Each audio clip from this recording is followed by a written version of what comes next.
Assalamu alaikum, na leo tunakuja na Pastor Baraka Butoka. Kumbuka majina naitwa Banyo Size, na leo tunakwenda kuzungumzia madhara ya uzinzi. Dhambi ya uzinzi itavunja mahusiano na itaamsha kisasi. Itakunyima ujasiri wa kukemea. Dhambi ya uzinzi itasababisha vifo vya watu na itakuacha na machozi machoni pako. Baada ya Daudi kuzini na Bathsheba, ukiangalia mara 4 nyakati tofauti anakutwa akilia 4 times, nyakati tofauti.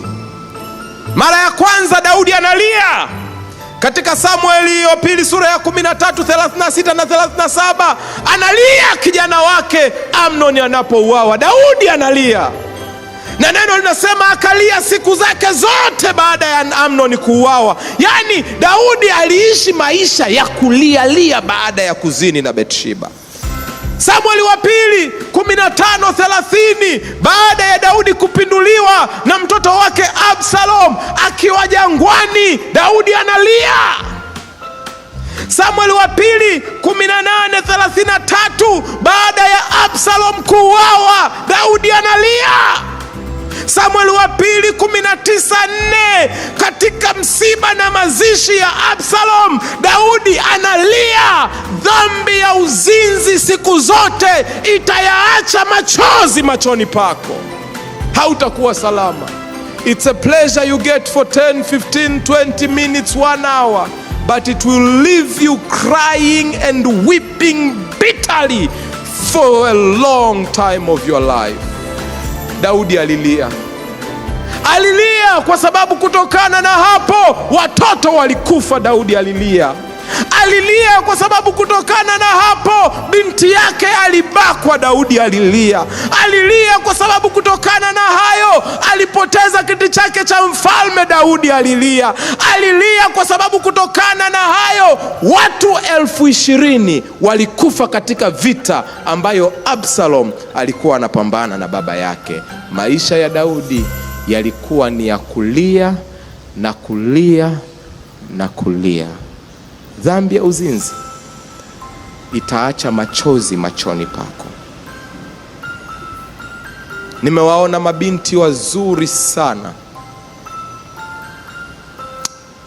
ambao wameshindwa kuolewa kwa sababu walianguka katika dhambi hii na wakapata watoto, na sasa wamekuwa blacklisted. Warembo wazuri, lakini mpaka leo machozi yanaanguka katika macho yao.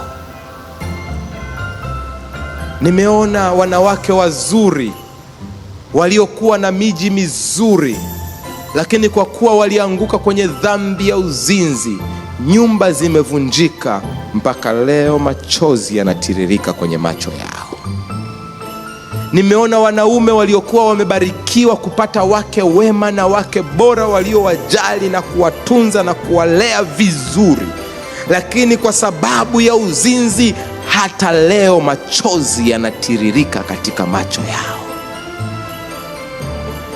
Nimeona viongozi ambao ilibidi waachie nyadhifa zao na machozi yakiwatiririka katika macho yao kwa sababu ya uzinzi. Uzinzi utaacha machozi machoni mwako. Nimeona vijana ambao walipaswa kufanya mitihani, na kwa sababu ya dhambi ya uzinzi niliona machozi yakianguka katika meza za headmaster, wakiomba wapewe fursa angalau ya kumalizia masomo, na wameshindwa kumaliza masomo. Machozi hata leo yanatiririka kwenye nyuso zao. Nimeona machozi ya watoto yakitiririka hata leo kwa sababu wazazi waliamua kufanya dhambi ya uzinzi na ndoa ikaharibika. Nimeona matajiri ambao wamefilisika hata leo na machozi yanawatiririka kwa sababu walipata mwanamke mmoja akawaangusha na kuyumbisha biashara. Dhambi ya uzinzi itaacha machozi katika macho yako. Nimeona wazee wa kanisa machozi yakiwatiririka wakati mkutano mkuu ukivoti majina yao kuondoka kwenye vitabu vya ushirika kwa dhambi ya uzinzi. Dhambi ya uzinzi itaacha machozi katika macho yako. Oh, I have seen it. I have seen it. Nimeona dhambi ya uzinzi ikiacha machozi kwenye maisha ya watu. Daudi, dhambi hii ilimwachia machozi na machozi na machozi na machozi. Kwa nini raha ya lisali moja? Kwa nini raha ya nusu saa ikuachie machozi kwa miaka mingi ya maisha yako? Mungu nisaidie. Mungu tusaidie tuishinde dhambi hii.